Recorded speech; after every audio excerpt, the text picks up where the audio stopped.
सर्वात पहिले तुम्ही हे सांगा की अतिक्रमण कोण्या सालापासून आहे तुमचं? आमच्या 80 सालापासून अतिक्रमण आहे।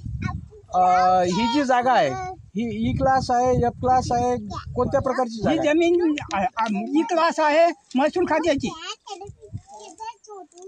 आणि इथे सर्व एकूण किती कुटुंबाचं अतिक्रमण आहे? इथं एकूण कुटुंबाचं 10-11 कुटुंब आहे। तिथं जगा लागले 11 कुटुंब आहेत। यायचं लहान लेकरं येतात, चिलेपिले उपाशी मला शिळ आण द्या आम्हाला। याला झाडं लावणं महत्वाचं आहे। काही भाकरी खात नाहीत, पाणी पित नाहीत साहेब। आता याच्या पुढे काय सांगावं तुम्हाला? आपल्या सोबत आहेत वयोवृद्ध शेतकरी। काय काकू नाव तुमचं सांगा, नाव सांगा। मौलाबाई गोविंदा पवार। हाती नका धरू, बोला। मी काय म्हणायला लागली, आम्ही खोड कुंडे सगळे काढून घेतले आणि काढून घेऊन शानी आम्हाला पहिलं सांगायचं होतं का आमचं गायरान काढायचं नव्हतं। आणि काढल्या गेलं तर मग तुम्ही आम्हाला जगू द्या, जगू देत असेल तर जगू द्या, नाही देत जगू देत असेल तर आत्महत्या करायला लागले सगळे लोक। आणि हे पाय असं करायला लागले का कोणी जर आमच्या जवळच्या गोरगरिबाचे जवळचे पैसे घेतात आणि खाऊन घेतात तर पासले गांडी पडूच्यानी चालले जातात। आम्हाला काही जगू द्या नाही लागले, कोणीच लोक आम्हाला जगून हाय द्या लागले। सगळे गावातले लोक जगून हाय द्या लागले आणि कोणतेच लोक आम्हाला जगून हाय द्या लागले। काकू तुम्ही अतिक्रमणाबद्दलचा विषय सांगा। अतिक्रमाचे हे हिस्से आम्ही सांगायला लागलो का आम्हाला भेटलं पाहिजेत आणि हे हिस्से बिना आम्हाला चांगलं करून द्या। जशी तुम्ही हे उकरलं तसं तुम्ही चांगलं करून द्या, नाहीतर का आमचं जीव जातील हितच। बस झालं आता आमचं हितकच सांगणं हे बापा।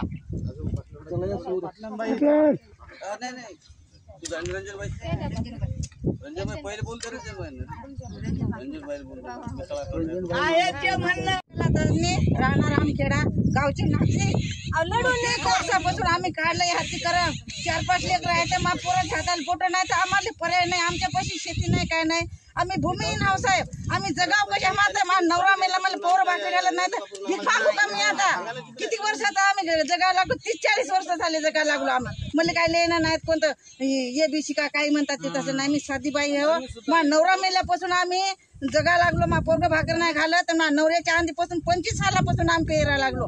गावचा पोलीस पाटील, गावचा सरपंच, गावच्या लोकांना, या सरकारी लोकांना, या दरोगा लोकांना आमच्यावर अत्याचार केला।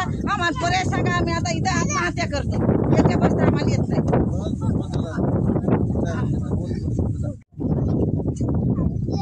आपल्या सोबत आहेत चव्हाण, दरेवान चव्हाण।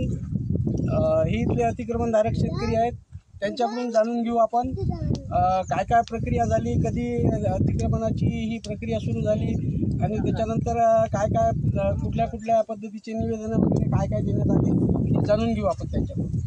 सर नमस्कार सर, आम्ही अतिक्रमण सर 30 वर्षापासून वाहतोय सर सर्व लोक। आणि 11 कुटुंबाचे लोक राहतात सर, बगर म्हणजे शेती बिलकुल त्याच्याकडे नाही असे लोक सर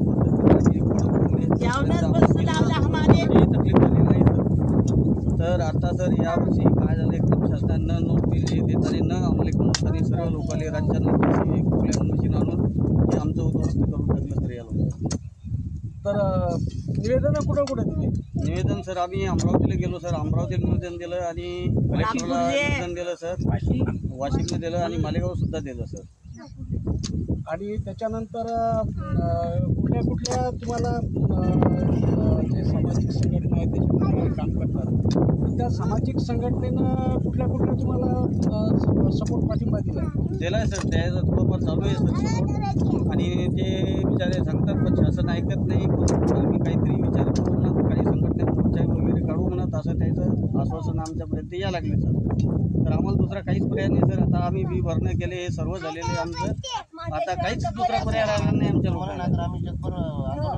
आम्ही नाही तर काही बरेचशे लोकांचं आमच्या मंडळाचं म्हणणं आहे ते 11 लोकांपैकी की आत्महत्या केल्याशिवाय काही दुसरा पर्याय राहिला नाही। इथे जे अतिक्रमणधारक जे शेतकरी आहेत त्यांची संख्या किती आहे? एकूण सर तरी 150 असं फॅमिली 11 लोकांपैकी सर 150-200 लोक येतं सर। हे चिल्लापिली सुद्धा आहे सर, हे बारके चिल्लापिली सुद्धा आहे सर। हे शाळेत सुद्धा तयारी अवकात नाही सर, आमची म्हणजे पाठवायची सुद्धा नाही। मग कशा शाळेत घालून पाहिलं म्हणे मग. येतं का पैसे द्या. अतिक्रमणाच्या संदर्भात काय काय कारवाई झाली शासनाकडून काहीच नाही, आम्हाला काहीच नाही सर. पट्टे वगैरे काहीच नाही सर, काहीच नाही. दंड वगैरे दंड पावत आहे सर आमच्या. बरं.